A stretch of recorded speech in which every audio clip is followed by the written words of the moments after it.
This is Just a Thought, Episode 1, a podcast for parents ready to change their mind and change their lives. This podcast is packed full of the one thing that will change your life, your parenting, and your relationships. Don't believe me? It's just a thought. This is your host, Christina Stead, and this is Episode 1, On the Road.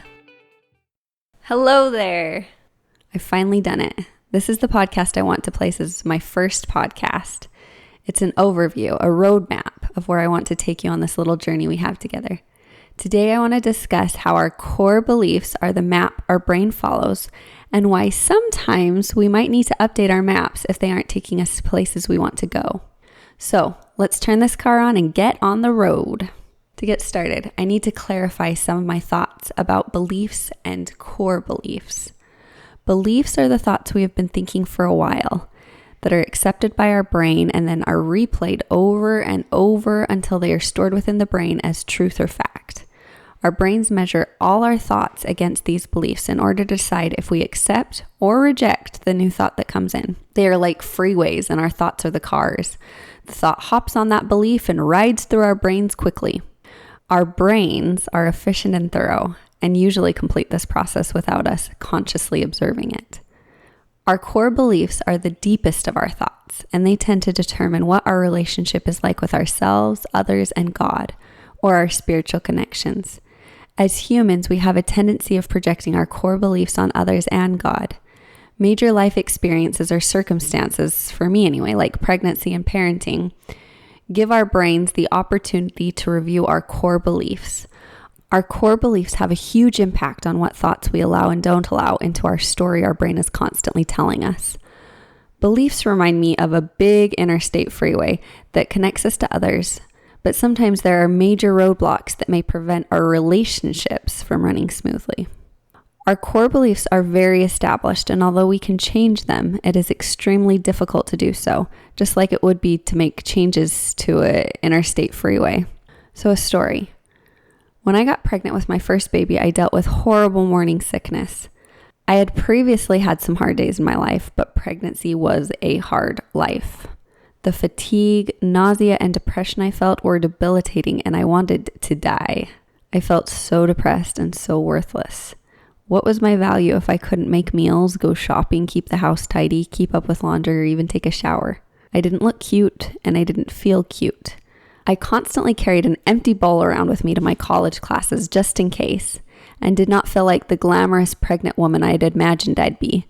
I felt like I was just mooching off my husband, and I felt worthless, unshowered, overweight, and ugly. As I lay on the couch, I would think about how my husband would probably have an affair and leave me, and I didn't blame him, but I hated him for it. Back then, I used to think it was my job to make him happy and his job to make me happy. It didn't work well for me. This was the state of my mind and my thoughts. These thoughts weren't helpful or motivating to me, and I strongly felt the feelings that come with those particular types of thoughts: fear, failure, depression, worthlessness, and lack. I felt abandoned and like something had gone wrong. I had a friend who tried for years to get me to check out a website called Fly Lady, and finally, at rock bottom, I was willing to do anything to feel like I had purpose or worth. So I got on and read and read. One of the first things Fly Lady told me to do was to quit my stinkin' thinking. For the first time in my life, I started to intentionally look at what was running through my head. My thoughts were dark, scary, and angry. My highways and interstates were clogged with potholes and garbage that didn't serve me or bring me joy. And they were wreaking havoc with my relationships. As a generally cheerful person with other roads in my brain, I wasn't 100% miserable all of the time. But in the physical state I was in, the mindset that I seemed to ride on the most was the interstate. I am worthless and I am a failure. And my brain collected all the thoughts that reflected that belief. I imagine my brain laying bricks along the side of a highway saying, I guess we are doing the cracked, broken, she is worthless, rustic look for this road. Find all the matching bricks and start building. My husband would come home from work and start washing the dishes, and I would lay on the couch listening to him work, feeling ashamed and feeling appalled as I would think, he thinks I'm completely incapable. He thinks I'm a pig. He would be so happy to come home to a clean house, and he hates me for not being able to do that for him. I hate that he hates me. Looking back now, I realize that my husband coming in the house and washing the dishes isn't good or bad. It's a circumstance, so it's completely neutral. My thoughts about it made it seem good or bad to me, and the view for me definitely seemed bleak. After a few days of noticing the thoughts I was thinking, I decided to work through my thinking a little. I decided it was potentially sweet and helpful of my husband to do the dishes after working all day. Instead of feeling insulted or ashamed, I decided I wanted to feel grateful.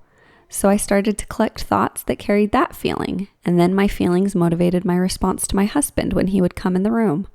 I said, "Thank you for doing the dishes," instead of crying, refusing to look at him, or glaring at him because I was thinking I knew what he was thinking. The truth is, his thoughts are none of my business. My thoughts are my business. I want to discuss the model that Jody Moore and Brooke Castillo teach. Thoughts create feelings. Feelings drive action. Action produces results. When I got pregnant, I came face to face with a core belief I had developed. My worth was determined by what I did or accomplished. When my ability didn't meet my hopes or my expectations, I believed I was worthless. Then I felt worthless, tired, lethargic, and more sick. Obviously, I was sick to begin with, but my thoughts amplified my body's sensations. I'll talk about my thoughts on feelings and sensations in a future podcast. But for now, another story. I was in a parenting class a while back with a mom who was so frustrated with children who always seemed to be yelling, making fun of each other, and even physically hurting each other. When she saw them fight, she thought, "They're always fighting. I should have done a better job of teaching them. This is so unhealthy. They shouldn't behave this way. I don't want to do things as a family because they always fight." She felt angry, guilty, disappointed, and resentful. When she talked to her children, she yelled, blamed them, and tried to force them to apologize. But then when they did, she felt like they weren't being genuine. Feeling frustrated about the situation and disliking the way she generally responded, she considered why their fighting bothered her. She realized she didn't want them to have similar painful relationships with their siblings like she had had with hers for so long. She imagined her life and her family would be different, and she had put a lot of time and learning to make it different. She ultimately had to ask herself, if my children were to fight forever and I could never make them stop, why does it matter to me? What does it mean about me? Asking these questions led to answers like, I failed. I didn't do enough. I'm a bad mom. Then she dug deeper in her mind and asked, and if all that is true, if I actually have failed, if I really didn't do enough and I am a bad mom, what would those things mean about me? They would mean I'm not good enough. I'm not enough. I'm worthless. As she continued to question her children's behavior and what it meant about her, she found some core beliefs. She realized she was holding on to beliefs like, there is something wrong with me. I am unlovable. If I love someone, they will leave me. The world is a dangerous place. I'm not good enough. I'm different. I'm an outsider. You have to be happy to be liked. I've had thoughts like these too. I'm sure everyone has at some point. These thoughts may seem like absolute fact to us. They might seem like just the way things are, but they are just thoughts. With God, all things are possible, and so is a change of belief. I think sometimes beliefs are worth changing if what we believe takes us away from our ultimate desires. Anyway, back to the story. Eventually, the woman found a core belief that was causing her to feel useless, hopeless, unsuccessful, and incapable, and she decided she didn't want to feel this way anymore. She wanted to achieve different results. Results like not yelling at her kids, approaching them with love and empathy and accountability instead of fear, anger, and hate. She wanted to not feel guilty about her actions and decisions.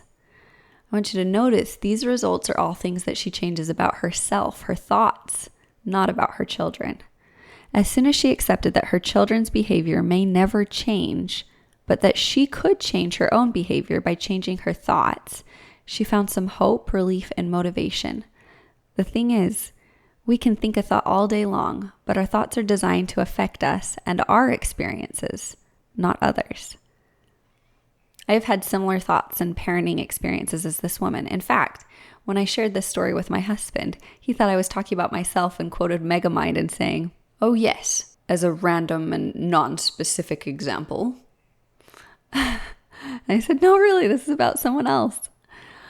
On my journey to thinking differently, I have found these thoughts healing. I love me, even when I make mistakes. I love me, even when others don't seem to. I am lovable. Nothing has gone wrong here. I am safe. I find that my belief in God is also very healing to many of my negative core beliefs. I know through Him that nothing has gone wrong here, and because of the grace of His Son, I am forgiven and I have divine worth. What is super interesting to me is that the things that bother us the most about the behavior of others, specifically our children, reflect the fear, shame, and insecurities we feel about ourselves.